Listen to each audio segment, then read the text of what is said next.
In this step-by-step tutorial, I'm going to show you how to take a sales pipeline application in ClickSense and enable it to perform active intelligence using Click Application Automation. Data and analytics alchemy is coming up right now.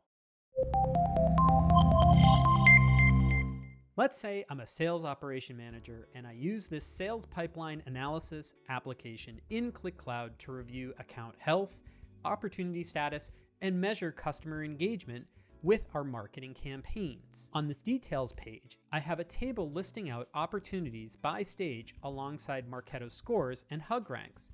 In my sales reviews, I've noticed there are a number of accounts in champion stage with higher than average Marketo scores, but lower than average Hug ranks. When I see this pattern, my typical behavior is to switch to my Salesforce tab and create new tasks for account managers to contact customers.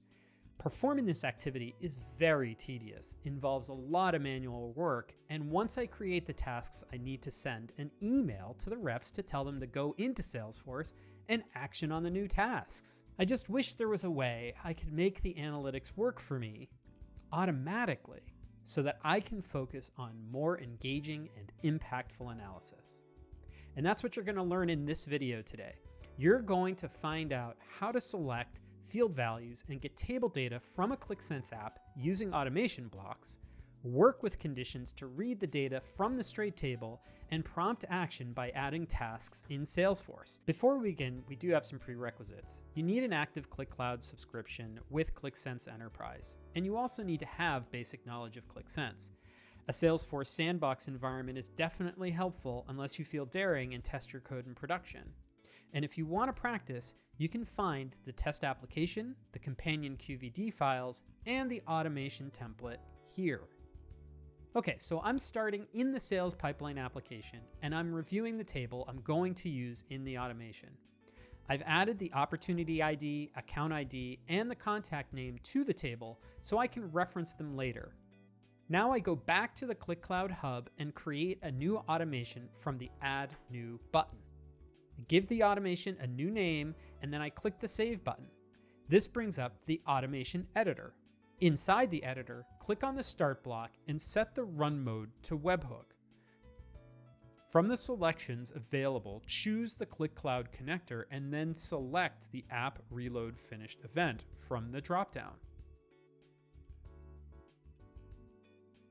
From the block menu, search for the ClickCloud connector. Inside the ClickCloud connector, search for the Select Field Value block and connect it to the App Reload Finished block. Configure the Select Field Value block by using the lookup capability on the fields for the app ID, then for the field input box, and then for the value you want to select from that field. From the ClickCloud connector in the menu, search for the Get Straight Table block and add it to the canvas under the Select Field Value block. Select the app using the lookup or add its app ID using copy-paste. Add the sheet ID if there's a specific chart you want to look up on a sheet in the app, or copy-paste the object ID into the object ID field. Save the automation and perform a test run on the Get Straight Table block. The test run returns a sample dataset from the table. Reviewing the test run, it displays all the fields in the Analytics app's straight table. With test data, you can easily reference fields you want to use in future blocks. Now we're going to add two condition blocks to the flow. The first condition block is going to evaluate if the app that finished reloading is the sales pipeline app. In this condition, I'm going to create a compound condition. A compound condition evaluates multiple statements in the block, true or false. Set the condition block to check if the reload triggering the automation matches the sales pipeline app ID and that the reload is successful.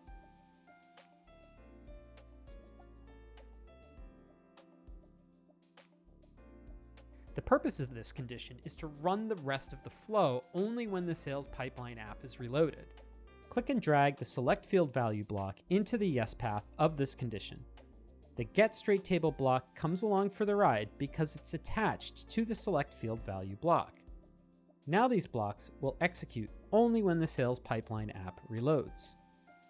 Go back to the basic menu and drag a condition block onto the canvas and attach it under the getStraightTable block. The first statement is going to evaluate if the Marketo score is greater than or equal to 100.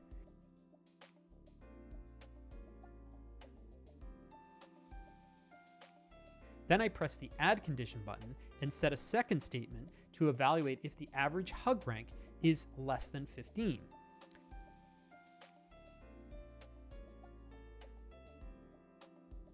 The condition block returns true when both statements evaluate to true.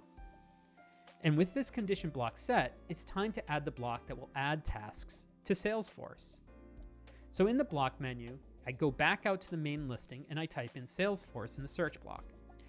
Click on the Salesforce connector and drag the API Create Record block into the Yes section of the most recent condition that you created. The API Create Record block can be used to access a number of different entities, also known as objects, in a Salesforce instance. First, select the object type after performing a lookup, then add key value pairs from fields connected to the object.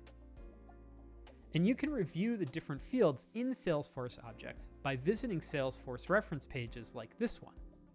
In addition, you can open a Salesforce page, the fields to send, into the system.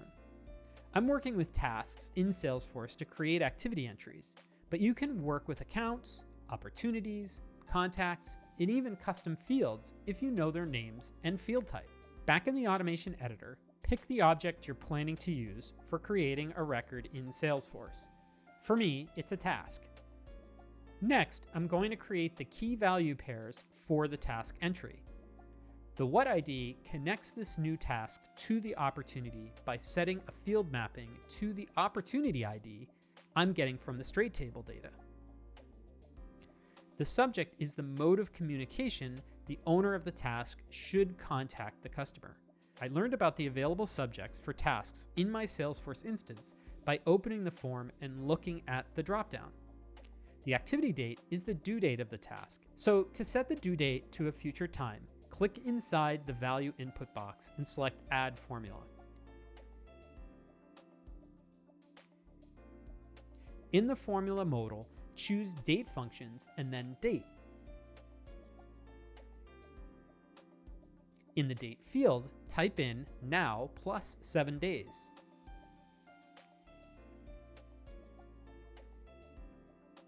Click on Show More to learn about how it format dates and then the format for the date in the output field. For Salesforce, the platform requires dates in 4-digit year, 2-digit month, 2-digit day.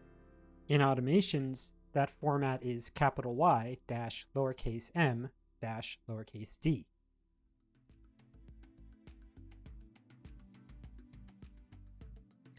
So we enter the status key pair and the priority key pair next, matching them to one of the available values from the Salesforce form.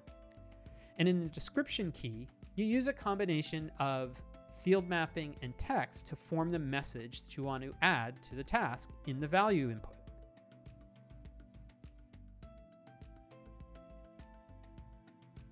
Finally, I'm adding the type of task this activity represents. Consult the form you would use in Salesforce if you were adding it manually. Now it's time to test the automation. I encourage strongly the use of Salesforce in a sandbox environment or constraining the scope of changes when debugging automations using a production instance. You don't want to be that person who adds 50 new opportunities for beanbag chairs when your company sells baked bean cans. What I do when I have to work with production data is constrain the scope.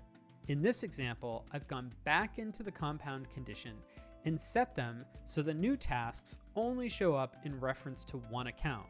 This makes it much easier to find the auto-generated records and clean them up when the automation is ready to go into full-scale production. Save the automation, then go to the ClickSense app and open the data model editor.